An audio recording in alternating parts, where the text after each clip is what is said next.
चला, जय महाराष्ट्र विद्यार्थी मित्रांनो, सर्वांचं स्वागत आहे आपल्या Kailas sir maths academy YouTube चॅनलमध्ये। चला विद्यार्थी मित्रांनो, आपण आता तुमच्या मागणीनुसार 12वीचे बघा 12वी बोर्डसाठी उपयुक्त अशा जुन्या क्वेश्चन पेपर असतील, कृतीपत्रिका असतील, त्याच्यानंतर IMP क्वेश्चन असतील, मग ते आर्ट्सचे असू द्या किंवा सायन्सचे असू द्या किंवा कॉमर्सचे असू द्या, या तीनही फॅकल्टीसाठी आपण बघा मित्रांनो आपण काय करणार आहे का IMP क्वेश्चन आपण घेऊन येणार आहे। आता पुढचे जे काही पेपर असतील, फिजिक्स मॅथ वगैरे, केमिस्ट्री बायोलॉजी वगैरे, तुमचे काय असेल इतिहास वगैरे, सगळे याचे आपण IMP क्वेश्चन वगैरे द्यायचा आता प्रयत्न करणार आहे। त्यापूर्वी विद्यार्थी मित्रांनो लक्षात घ्या का आता तुम्हाला जर लक्षात घ्या 12वीच्या बोर्डला जर तुम्हाला जास्तीत जास्त मार्क पाहिजे असतील तर सगळ्यात पहिले तुम्हाला का ज्या मित्रांनो लक्षात घ्या जुन्या क्वेश्चन पेपर असतात त्यात जास्तीत जास्त सोडवण्याचा प्रयत्न करत असतात, ठीक आहे।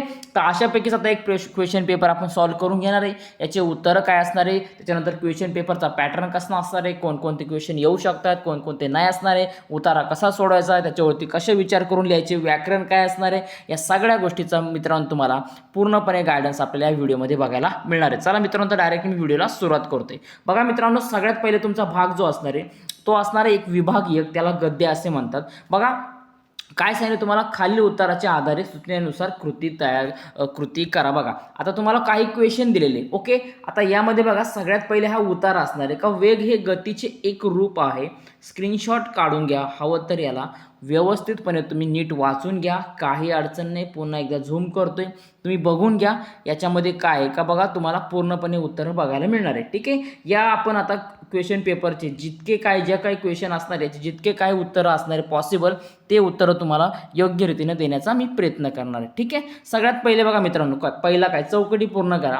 विचारांची गती म्हणजे काय, आता विचारांची गती म्हणजे काय तर प्रगती असते। काय असते मित्रांनो, प्रगती असते, हे त्याचं योग्य उत्तर असणार पहिलं। दुसरं बघा, दिशाहीन गती म्हणजे काय, तर दिशाहीन गती म्हणजे काय असते तर अधोगती असते। बघा काय असते तर अधोगती असते। पुढे बघा मित्रांनो, कारणे लिहा। माणूस घरातून दारात आला की वाहनावर आरूढ होतो, कारण लिहा। बघा काय तर याचं कारण, पहिलं एक कारण आहे की याच्यामध्ये वेळ थोडा असतो आणि कामे बरीच असतात। दुसरं कारण मित्रांनो यामध्ये का पायी चालत कामे उरकता येत नाही। काय तर पायी, लक्षात घ्या, चालत चालत कामे उरकता येत नाही, हे त्याचं योग्य उत्तर असणार आहे, ठीक आहे। तुम्ही हे जर उतारा नीट वाचला तर तुम्हाला याची योग्य पद्धतीने तुम्हाला सगळे तुम्हाला उत्तरं यामध्ये बघायला मिळतील, ठीक आहे। आपण पुढच्या क्वेश्चन पेपरचे तुम्हाला उत्तरं लिहून देणार आहे, पूर्णपणे डिटेलमध्ये व्हिडिओ घेणार मित्रांनो, लक्षात घ्या। आता खूप जुने विद्यार्थी त्यांनी खूप सारे फोन मेसेज केले की सर काहीतरी करा, म्हणून हा अर्जंट व्हिडिओ बनवता येतोय, ठीक आहे। पण पुढचे हे तुम्हाला आता वेळेमध्ये व्हिडिओ मी टाकणार आहे। जर तुम्ही अगोदरच कमेंट केल्या असत्या तर शक्यतो याच्यावरती 12वीचे पण आपण घेऊन टाकलं असं, ठीक आहे। असू द्या, चला आता बघूया पुढे। बघा स्वमत दिले तर अभिव्यक्ती बघा काय, यथाप्रमाण गती ही गरज आहे हे विधान तुमच्या शब्दात स्पष्ट करा, किंवा वाहन चालवत असताना कोणती काळजी घ्यावी हे तुम्ही सविस्तर स्पष्ट करा किंवा सविस्तर लिहा। आता लक्षात घ्या, यथाप्रमाण गती ही गरज आहे, तुम्ही याच्यावरती पण बोलू शकतात किंवा लिहू शकता। म्हणजे काय का कोणत्याही कामामध्ये, विकासामध्ये किंवा सुधारण्यामध्ये योग्य दिशा आणि गतीचा होणारा संयोग महत्त्वाचा आहे। म्हणजे काय योग्य दिशेने काम करणं गरजेचं आहे। पुढं काय काय यथाप्रमाण म्हणजेच काय उचित किंवा नियमित किंवा संतुलित गती, बरोबर आहे। याचाच अर्थ असा होतो की केवळ वेगाने काम करणे महत्त्वाचे नसून ते कसं केले पाहिजे तितकेच महत्त्वाचे आहे। योग्य गती आणि दिशा हे यशस्वी परिणाम किंवा सुधारणा प्रगतीसाठी आवश्यक असते, बरोबर आहे। म्हणजे काय कामाची गती जितकी महत्त्वाची आहे तितकेच महत्त्वाचे त्या कामाची दर्जा, त्या कामाची दिशा असेल किंवा परिणाम असतील। जास्तीत जास्त गतीने काम करण्याचा प्रयत्न करताना आपण कधी कधी महत्त्वाच्या गोष्टी दुर्लक्षित करतो, ज्या आपल्याला वाटतात का ह्या गोष्टी आपण त्यांना टाळाटाळ करतो। ह्या गोष्टीचा परिणाम आपल्याला काही दिवसांना दिसून येतो, म्हणजे कामाच्या गुणवत्तेवरती आपल्याला कमी दिसू शकतो किंवा कामाची गुणवत्ता कमी होऊ शकते, घटू शकते, ठीक आहे। अशा प्रकारे लिहायचे। आता दुसऱ्यांदा काय दिलं तुम्हाला का वाहनाचे, बघा काय वाहन चालवताना असताना कोणती काळजी घ्यावी। मग वाहन चालवताना काय का नियमित तपासणी करायची, ब्रेक फेल आहे का, ब्रेक चांगले आहे का, हेडलाईट चांगले आहे का, टायरची हवा गेले का टायर पंक्चर झालाय का, पेट्रोल आहे का, डिझेल आहे का, बरोबर आहे, ऑइल किती आहे त्याच्यामध्ये, ह्या सगळ्या गोष्टी तुम्हाला काय, हेल्मेट घातले का, 4 व्हीलर असेल तर सीट बेल्ट लावलाय का, बरोबर ना, या सगळ्या तुम्हाला याची चौकशी करून लिहायची असतं, बरोबर आहे। गाडी चालवायची असते, याच्याबद्दल तुम्ही माहिती लिहू शकता। पुढे बघा, खालील उत्तराच्या आधारे सूचनेनुसार तुम्हाला काय करायचे, कृती तयार करायची, ठीक आहे। आता बघा मित्रांनो, कृती तयार करत असताना याच्यामध्ये तुम्हाला काय सांगितले का जेव्हा दात दुखतो तेव्हा लेखकाला होणारे साक्षात्कार, लक्षात घ्या काय का जेव्हा दात दुखतो तेव्हा लेखकाला होणारे साक्षात्कार. मग आता बघा मित्रांनो, सगळ्यात पहिले लक्षात घ्या का जो तुम्हाला उतारा दिला असतो बघा, काय जो तुम्हाला उतारा दिला असतो तो तुम्हाला व्यवस्थितपणे वाचून घेणं गरजेचं आहे. ठीक आहे, तुम्ही स्क्रीनशॉट काढा किंवा स्टॉप करा व्हिडिओ, त्याला नीट वाचून घ्या आणि त्याच्यानंतर काय करा का या तुम्ही याच्याकडे पुढच्या क्वेश्चनकडे येऊ शकतात. बघा आता काय, जेव्हा दात दुखतो तेव्हा लेखकाला होणारे साक्षात्कार. बरोबर, याला थोडं मी झूम करतो. ओके, चला. मग याचं काय, दात हेच सत्य आहे व जग मिथ्या आहे. पुढं काय, पत्नी आणि मुले केवळ एक भास वाटतात. हे त्याचं 2 उत्तर आहे. काय, पत्नी आणि मुले केवळ एक भास वाटतात. पुढं बघा मित्रांनो दिले का दुखऱ्या दातांबद्दल लेखकाची मते. बघा काय सांगितले तुम्हाला, तर लक्षात घ्या, दुखऱ्या दातांबद्दल लेखकाची मते म्हणजे काय सांगितले याच्यामध्ये का दाताचे चित्र, काय दाताचे चित्र आणि खरे दात यामध्ये स्पष्ट फरक असायला हवा. दात हे 6वे महाभूत आहे अशी लेखकाची मते दिलेली आहे. ठीक आहे, लक्षात घ्या. ठीक आहे ना, इथं दिसते तुम्हाला. बरोबर आहे, हे पूर्ण तुम्हाला याची सरळपणे योग्य उत्तरे या पॅसेजमध्ये तुम्हाला दिलेली असतात. फक्त लक्षात घ्या मित्रांनो, एकच टार्गेट लक्षात ठेवा का तुम्ही पॅसेज हा चांगल्या प्रकारे वाचायचा. पुढे बघा तुम्हाला दिलेले का पुढं तुम्हाला सांगितले का लेखकाने दुखऱ्या दातांची तुलना अक्राळ विक्राळ राक्षसी केली आहे. याबद्दल तुमचे मत लिहा किंवा दातदुखी कथा व्यथा तुमच्या शब्दात लिहा. मग दातदुखीच्या भयानक वेदनांचा अनुभव तुम्ही घेतला असेल त्याबद्दल तुम्ही माहिती टाकू शकता. म्हणजे दातदुखीच्या ठणग्यामुळे असे वाटते की जणू दाटेच्या मुळाशी एखादा लाकूड तोड्या सतत घाव घालत आहे का. डॉक्टरांनी दिलेले औषध काही काळासाठी आराम देते पण वेदना पुन्हा सुरू होतात. याबद्दल तुम्ही त्याच्यामध्ये तुमच्या स्वमतामध्ये तुमच्या भाषेमध्ये उत्तर लिहू शकतात. पुढे बघा तुम्हाला दिलेले का खाली उत्तराच्या आधारे सूचनेनुसार कृती करा. काय दिले, खालील चौकटी पूर्ण करा. रिमझिम पावसात अडई व वनकी या रानबदकांकडून होणारी कृती. आता हे बघा तुम्हाला सगळ्यात पहिले हा दिलेला उतार आहे, हा उतारा तुम्हाला नीट एकदा वाचून घेणं गरजेचं आहे. बरोबर आहे, तुम्ही जर उतारा तुम्हाला दिला असेल लक्षात घ्या तर तुम्ही नीट वाचून घेतल्यानंतर तुम्हाला जे काही याचे क्वेश्चन असणार आहे A to Z क्वेश्चन तुम्ही याचे आरामात तुम्ही याच्यामध्ये उत्तरं तुम्ही सॉल्व करू शकतात. ठीक आहे, चला आता बरेच आपण काय केलेले का क्वेश्चनचे जे आन्सर वगैरे आहेत ते आपण देण्याचा प्रयत्न केलेला आहे. ठीक आहे, चला बघूया आता आपण काय दिलेले. तर पहिला तुम्हाला सांगितलं आहे का रिमझिम पावसात, बघा काय सांगितले, रिमझिम पावसात अडई व वनकी या रानबदकाकडून होणारी कृती. काय, पोखरीतील घरटी करतात आणि अंडी घालतात. काय करतात, पोखरीत म्हणजे काय, पोखरीत घरटी करतात आणि अंडी घालतात. बरोबर, हे त्याचं योग्य उत्तर. दुसरं बघा काय दिलेलं तुम्हाला यामध्ये, बघा दुसरा प्रश्न बघा आता इथं खाली दिलेला आहे का आपल्या मुलांना जंगलात व पर्वतावर न्यावे. काय, आपल्या मुलांना जंगलात व पर्वतात न्यावे कारण मुलांना विचारी बनवण्यासाठी आणि भावनातील पावित्र्य जाणण्यासाठी मुलांना काय पर्वतावरती न्यावे. हे त्याचं मित्रांनो योग्य उत्तर आहे. आता पुढचा भाग आपण जाणार आहे पद्याकडे जाणार आहे. आता लक्षात घ्या, हा असा एक भाग आहे मित्रांनो तुम्हाला का जास्तीत जास्त मार्क तुम्हाला मिळवून देऊ शकतो. आणि मग या जास्तीत जास्त मार्क मिळवण्यासाठी तुम्हाला महत्त्वाची गोष्ट काय का सविस्तर जो काही उतारा दिला असेल तो तुम्ही वाचून घ्यायचा. समुद्र कोडून पडलाय गगनचुंबी इमारतीच्या गंजाआड वगैरे. ठीक आहे, बघून घ्या तुम्ही, याच्यामध्ये तुम्हाला मी पूर्ण झूम करून दाखवतो. ओके, तुम्ही बघू शकतात. एकदा चांगला वाचून घ्या. व्हिडिओ हवं तर पॉज करा, काही प्रॉब्लेम नाही, स्क्रीनशॉट काढून घ्या. तसे पण मी तुम्हाला उत्तरं सांगतो, एकीकडं पेन तुमच्यासोबत ठेवून घ्या कारण आता अर्जंट आपल्याला व्हिडिओ तयार करायचा म्हणून. ठीक आहे, नाही तर बाकी काय अडचण नाही, मी तुम्हाला नेक्स्ट क्वेश्चन पेपरचा पूर्ण ते लिहून देणार आहे. वाटलंच PDF पण अवेलेबल करून देईल. बघा कारण द्या, काय समुद्र अस्वस्थ होतो कारण शहराच्या आयुष्याच्या विचाराने. कशाने, शहराच्या आयुष्याच्या विचाराने. समुद्र शिनून जातो कारण त्याला शहरातील प्रत्येकाच्या बालपणाची वयस्कर लोकांची अतिशय काळजी वाटते. ठीक आहे, याचं योग्य उत्तर. पुढे बघा, कवीला दिसणारी समुद्राची रूपे. काय तर संत्रस्त, शिनलेला, हताश आणि एकाकी. काय, शिनलेला, हताश आणि एकाक. बरोबर आहे, हे त्याचं योग्य उत्तर असणार आहे. ठीक आहे, बघा ठीक आहे, इथं दिसतंय ना तुम्हाला बघा एकाकी वगैरे. ठीक आहे, हे त्याचं योग्य उत्तर असणार आहे.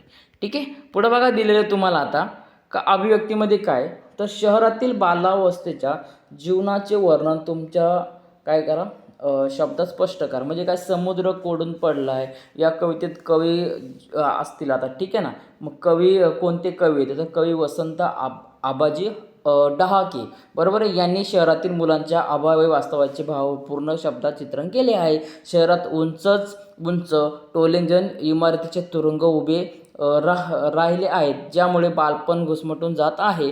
अशा प्रकारे तुम्ही याच्यामध्ये लिहू शकता. पुढे बघा, खालील ओळीचा अर्थ लिहा. आरशात भेटलीस तरी बोलत नाहीस, गमन उलगडून ओठ मात्र असतात पिळवटेले खसकन. बघा, हे तुम्हाला काय केलेलं आहे का, ओळी दिलेले आहे आणि याचा तुम्हाला काय करायचं आहे मित्रांनो, तर अर्थ तुमच्या भाषेमध्ये तुम्हाला लिहायचा आहे. समजते तुम्हाला काय करायचं, त्याचा भाषेमध्ये अर्थ लिहायचा आहे. पुढे बघा, पुढचा क्वेश्चन बघूया. खालीलपैकी कोणतेही एक कृती सोडवा. काव्य सौंदर्य दिले तुम्हाला, या काव्याचा काय करायचे, भाव सौंदर्य तुमच्या भाषेमध्ये स्पष्ट करायचे. स्क्रीनशॉट काढून घ्या, बाकी काही प्रॉब्लेम नाही, तुम्ही आरामात पुढे करू शकतात. ठीक आहे. पुढे बघा, रसग्रहण करताना, आता बघा रसग्रहण तुम्हाला दिलेलं आहे याच्यामध्ये. आता रसग्रहण काय दिले, सगळ्यात पहिले आपण काम करूया का रसग्रहणासाठी त्याला आपण वाचून घेऊया. ठीक आहे, रसग्रहण वाचून घेऊया. बघा, सरी वाफ्यात कांद लावते, काय करते, कांद म्हणजे काय, कांदे लावते. ठीक आहे, बाई लावते, नाही कांद ग, जीव लावते, बाई लावते, काळ्या आईला हिरो गोणते. बरोबर, अशा प्रकारे तुम्हाला दिलेलं आहे आता याच्यामध्ये. मग महत्त्वाची गोष्ट काय याच्यामध्ये, का रसग्रहण करताना अगोदर तुम्हाला वाचन असणं खूप गरजेचं आहे. वाचनातील जे काही तुम्हाला अर्थ शब्द दिले ते वाचून घ्यायचं. म्हणजे काय बघा आता, तर शेतकरी श्री सरी वाफ्यांमध्ये कांद्याची रोपे लावताना जणू स्वतःचा जीव त्या रोपांमध्ये गुंतवते. ती आपल्या काळ्या आईला हिरव्या पिकांच्या रूपाने समजवते. गोंधनाच्या नक्षीप्रमाणे शेतभर पिके फुलवते. शेतकरी श्री शेत जमिनीत आपले जीवन समर्पित करत हिरव्या स्वप्नांचा आकार करण्याचा प्रयत्न करत असते. बरोबर आहे, तिचा संसार आणि तिचे जीवन या मातीतच रुजलेले आहे. अशा प्रकारे आपण रसग्रहण करू शकतो. मग पुढे भाषा सौंदर्य तुम्ही करायचं त्याच्यामध्ये. का कवितेतील शेतकरी स्त्री साध्या आणि स्वज्वल भाषेत तिचे मनोगत व्यक्त करते. तिच्या भाषेतून तिचे कष्ट आणि संघर्ष समजून येतात. ठीक आहे, तुम्ही अशा प्रकारे ते लक्षात घ्या, रसग्रहण करू शकतात. चला, आता पुढे आपण जाणार व्याकरणाकडे बघणार आहे. आपण थोडक्यात येणारच आहे, आता व्याकरणाचा भाग येणारच आहे. त्यापूर्वी अगोदर आता आपण साहित्य प्रकार काय असतो हा थोडक्यात भाग बघूया. बरोबर, तिसरा क्रमांकावरती भाग येतो आणि नंतर पुढचा भाग येतो. पुढे बघा, खालील उताराच्या आधारे सूचनेनुसार कृती करा. उतारा दिलाय, व्यवस्थित वाचायचा. ठीक आहे, बघून घ्या उतारा, स्क्रीनशॉट काढून घ्या किंवा व्हिडिओ असाच थांबवा, एकदा वाचन करा आणि मग प्रश्नाकडे आपण योग्य रीतीने आपण बघणार आहोत. ठीक आहे, चला बघूया. आता पहिला दिला आपल्याला बघा काय, का प्रारंभी कथा कोणत्या हेतूने लिहिली गेली ते लिहा. बघा काय विचारले तुम्हाला, का प्रारंभी कथा. बघा, का एखादी शिकवण देण्यासाठी किंवा बोध देण्यासाठी प्रारंभिक कथा लिहिली गेलेली आहे. बरोबर आहे. कथेची व्याख्या लिहा. काय तर व्याख्या, एक विशिष्ट स्थलकाली पात्रांच्या परस्पर संबंधातून घडलेल्या घटनांचे एखाद्या विशिष्ट हेतूने केलेले उत्कंठावर्धक चित्रण म्हणजे काय आहे, तर कथा आहे. हे याच्यामध्ये आपल्याला दिलेलं आहे. ठीक आहे, पुढे बघा मित्रांनो, पटापट घेऊया जेणेकरून तुम्हालाही पटकन अभ्यास करायला भेटेल. पुढे बघा दिले तुम्हाला, का कथा लेखनासाठीचे आवश्यक असणारे 4 मुद्दे लिहा. काय 4 मुद्दे याच्यामध्ये, तर सगळ्यात पहिले काय, का तुम्ही एखाद्या कथेत पात्रांना प्राधान्य देत असाल तर एखाद्या कथेत प्रसंगांना कधी लेखकाचा दृष्टिकोन अधिक महत्त्वाचा असू शकतो. एखादी कथा वातावरणाच्या निर्मितीचा हेतू लक्षात घेऊन लिहिली जाऊ शकते. तुम्ही अशा प्रकारचे 4 मुद्दे तयार करू शकता. त्याच्या अजून काय ॲड करणार, गोष्ट विचारांची किंवा भावनांचीही असू शकते. ठीक आहे, अशा प्रकारचे. खाली आता बघा, खालीलपैकी कोणत्याही 2 कृती सोडवा. काय दिले बघा, शोधकथेतील टॅक्सी ड्रायव्हर या पात्राची विषयाची तुमची मत लिहा. मग या शोधकथेतील टॅक्सी ड्रायव्हर असेल या पात्राबद्दल तुमचं काय मत आहे, तुम्हाला लिहायचे. पुढे बघा, घर सोडण्यामागचा अनुचा विचार तुमच्या शब्दात लिहा. पुढे बघा, गावाचा विकास कार्यात अडचणी निर्माण करणाऱ्या लोकांबद्दल तुमचे मत लिहा. ही वेबसाईट दिले, त्या वेबसाईटबद्दल जर एखाद्या गावात, तुमच्या गावातील जर एखादा व्यक्ती किंवा जो कोणी XYZ असेल तो जर तुमच्यावरती गावाच्या विकासामध्ये अडचण निर्माण करते तर या वेबसाईटबद्दल तुम्ही त्याच्यावरती माहिती लिहू शकता. बापू गुरुजींसारख्या समाजसेवकांसारखे तुम्ही अनुभवलेले व्यक्तिमत्वाचे वेगळेपण लिहा. यांसारखे जर तुम्ही अजून वेगळेपण किंवा व्यक्तिमत्व आढळले असेल तुम्हाला, त्याच्याबद्दल माहिती द्यायची. ठीक आहे, पुढे बघा आता मित्रांनो, उपयोजित बघा उपयोजित मराठी खालीपैकी कोणत्याही दोन कृती सोडवा. पहिला बघा काय दिलाय, तर मुलाखत घेताना घ्यावयाची काळजी तुमच्या शब्दात लिहा. एखाद्याची मुलाखत घ्यायची मग डायरेक्टली त्याला क्वेश्चन विचारणार का नाही, अपॉइंटमेंट घेणार. अपॉइंटमेंट घेतल्यानंतर तुम्ही त्याला काय विचारणार मित्रांनो, तर सगळ्यात पहिले तुम्ही त्याला ते विचारणार आहे की आपण जसं की म्हणतो शुभ प्रभात, जसं गुड मॉर्निंग म्हणतो आपण का शुभ प्रभात सर वगैरे, की धन्यवाद तुम्ही मला मुलाखत घेतली. आणि मुलाखत घेताना त्याला वेगवेगळे प्रश्न विचित्र क्वेश्चन विचारणार नाही, त्याला राग येईल अशा प्रकारची गोष्ट आपण करणार नाही, याची काळजी घ्यायची. माहिती पत्रकाची उपयुक्तता स्पष्ट करा. बरोबर आहे. पुढे बघा अहवाल लेखन करताना लक्षात घ्यायच्या 4 बाबी. नंतर बातमी आणि वृत्तलेखन यातील फरक थोडक्यात सांगा. एखादी बातमी असेल आणि एखाद्यावरती आपण म्हणतो की वृत्तलेखन केले, या दोघांमधला खूप सारा फरक असतो. बरोबर आहे. हे आपल्याला माहीत असणं गरजेचं आहे. ठीक आहे. चला पुढं आता बघूया आपण. खालीपैकी कोणत्याही दोन कृती सोडवा. काय सांगितले, माहिती पत्रकाच्या रचनेची वैशिष्ट्ये लिहा. काय सांगितले, सुसंगत व अचूक माहिती. पुढे दिले उपयुक्तता व परिणामकारक दक्षता, माहिती पत्रकाची विशेष काळजी व वेगळेपण. बरोबर आहे. मग याच्याबद्दल तुम्हाला काय करायचं, या माहिती पत्रकासाठी तुम्हाला एखादी छानच्या प्रकारे तुम्हाला याच्यावरती माहिती तयार करायची. ठीक आहे. चला पुढे बघूया आता आपण. अहवालाचे स्वरूप व आवश्यकता स्पष्ट करा. हेतू, तारीख दिले, तुम्हाला वेळ दिले, समारोप, विविध मुद्दे दिले, आरंभ ते शेवट दिलाय, क्रमाक्रमाने तपशील दिलाय, माहिती संकलन, या सगळ्या मुद्द्याच्या आधी तुम्हाला काय करायचे, अहवाल एक तयार करायचा आहे. काय करायचं तुम्हाला याच्यामध्ये, एक अहवाल तयार करून घ्यायचा आहे. ठीक आहे. चला पुढं आता बघूया आपण. सेम टू सेम बघा, एखाद्या व्यक्तीची मुलाखत कशी घ्यावी हे मुद्द्याच्या आधारे स्पष्ट करा. हे तुम्हाला मुद्दे दिले असणार आहे. मुलाखतीचा प्रारंभ कधी होता, किती वेळ झाला, काय आपण सुरुवातीला म्हणतो, काय असेल त्याचं मुलाखतदात्याचे कार्य, त्यांनी काय काय कार्य केले असेल, ठीक आहे ना, काय काय कार्य त्यांनी केलं असेल वगैरे, हे तुम्हाला त्याच्यामध्ये लिहायचे. ठीक आहे. पुढं बघा, नंतर मुलाखतीचा मध्य वगैरे काय, नंतर प्रश्नाची लवचिकता. तुम्हाला थोडक्यात जे काय प्रश्न असेल तेच तुम्हाला विचारायचं, जास्त काही विचारत बसायची काही गरज नाही आहे तुम्हाला. ठीक आहे. वृत्तलेखाचे प्रकार खाली मुद्द्याच्या आधारे स्पष्ट करा. बघा काय वृत्तलेख असेल, मग वृत्तलेखाचे कोणकोणते प्रकार असतात तुम्ही याच्याद्वारे तुम्हाला काय करू शकतात, तुम्ही स्पष्ट करू शकतात. ओके. चला पुढं बघूया आता. तर सूचनेनुसार कृती करा. योग्य पर्याय निवडा. निशिगंधासारखा निशिगंधच होय, वरील विधानांचे उद्गारवार्थी वाक्य ओळखून लिहा. उद्गारवार्थी वाक्य ओळखून लिहायचे तुम्हाला याच्यामध्ये. ठीक आहे. पुढे बघा मित्रांनो, तर बघा आता याच्यातलं आता कोणकोणते वाक्य असणार आहे, म्हणजे का आपण लक्षात घ्या का याच्यामध्ये तुम्हाला दिलेले 4 प्रकार असणार आहे. मग आता या प्रकारामध्ये कोणता प्रकार हा योग्य असणार आहे किंवा कोणता प्रकार हा चुकीचा असणार आहे, हे तुम्ही समजून घेणं खूप आणि खूप गरजेचं आहे. ठीक आहे. बघा मित्रांनो, आता बघूया आता आपण. तर याचं योग्य उत्तर असणार आहे निशिगंध म्हणजे निशिगंधच. ठीक आहे. पर्याय क्रमांक 2 याचं योग्य उत्तर असणार. पुढे बघा, सूचनेप्रमाणे सोडवा. काय सांगितलं तुम्हाला सूचनेप्रमाणे सोडवायला, तर नकारार्थी वाक्य तयार करायचे. काय दिले, पुढील सगळे मार्ग बंदच होते. मग आता याच्यावरती तुम्हाला काय करायचे, का नकारार्थी वाक्य तयार करायचे. मग आता नकारार्थी वाक्य तयार करत असताना तुम्ही कसे बोलू शकतात का, पुढील कोणतेही मार्ग खुले नव्हते. काय, पुढील कोणतेही मार्ग खुले नव्हते असं तुम्ही वाक्य तयार करू शकतात. पुढं बघा दिलेलं तुम्हाला का योग्य पर्याय निवडा. पती पत्नी या सामासिक शब्दातील समास ओळखून लिहा. लक्षात घ्या, पती पत्नी दिलेलं तुम्हाला. ठीक आहे. मग आता पती पत्नी म्हणजे हा याच्यातला आपल्याला उत्तर असतं याच्यामध्ये का, इतरेतर द्वंद्व समास याला म्हणतात. तर इतरेतर द्वंद्व समास असं याचं योग्य उत्तर असणार मित्रांनो, लक्षात घ्या. बरोबर आहे, द्वंद्व समास. ठीक आहे. चला पुढं बघूया आता आपण. पावलं पावली या सामासिक शब्दाचे समासाचे नाव लिहा. बघा काय दिलं तुम्हाला, लक्षात घ्या, शब्द नीट वाचून घ्यायचे. पावलं पावली, तर पावलं पावलीचं काय उत्तर असणार आहे, तर अवयवी भाव समास हे त्याचं उत्तर असणार आहे. ठीक आहे. पुढं बघा मित्रांनो, योग्य पर्याय निवडा. मी हलकेच उठतो या वाक्यातील प्रयोग ओळखून लिहा. तर कोणता प्रयोग याच्यामध्ये, तर कर्तरी प्रयोग. काय असणार याचं उत्तर, कर्तरी प्रयोग हे त्याचं योग्य उत्तर असणार आहे. पुढे बघा दिले, भावे प्रयोग असलेले वाक्य शोधून लिहा. काय करा, भावे प्रयोग असलेले वाक्य शोधून लिहा. तर त्याचं योग्य उत्तर आहे, त्यांना आपण जपलं पाहिजे. कोणाला? त्यांना आपण जपलं पाहिजे, हे त्याचं योग्य उत्तर असणार आहे. ठीक आहे. पुढं बघा दिले, मुंगी उडाली आकाशी, तिने गिळले सूर्यासी, वरील काव्यपंक्तीतील काय वरील काव्यपंक्तीतील अलंकार ओळखून लिहा. तर याचं उत्तर आहे अतिशयोक्ती. काय दिसणार आहे?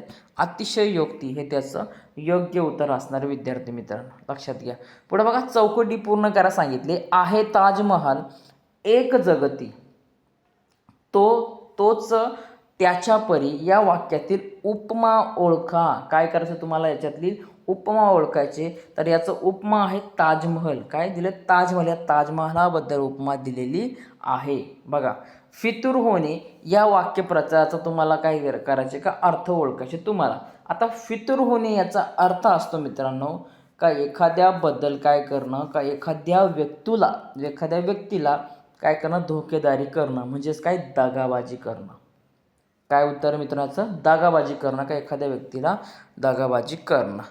ठीक आहे. बघा पुढं दिले बघा, फितूर होणे वाक्यप्रचाराचा वाक्यात उपयोग करा. मग एखाद्या व्यक्तीने काय, एखादा राजकारणी एखाद्या याच्यातून दुसऱ्या पक्षामध्ये जातं, त्याला दगाबाजी करणं म्हणतात.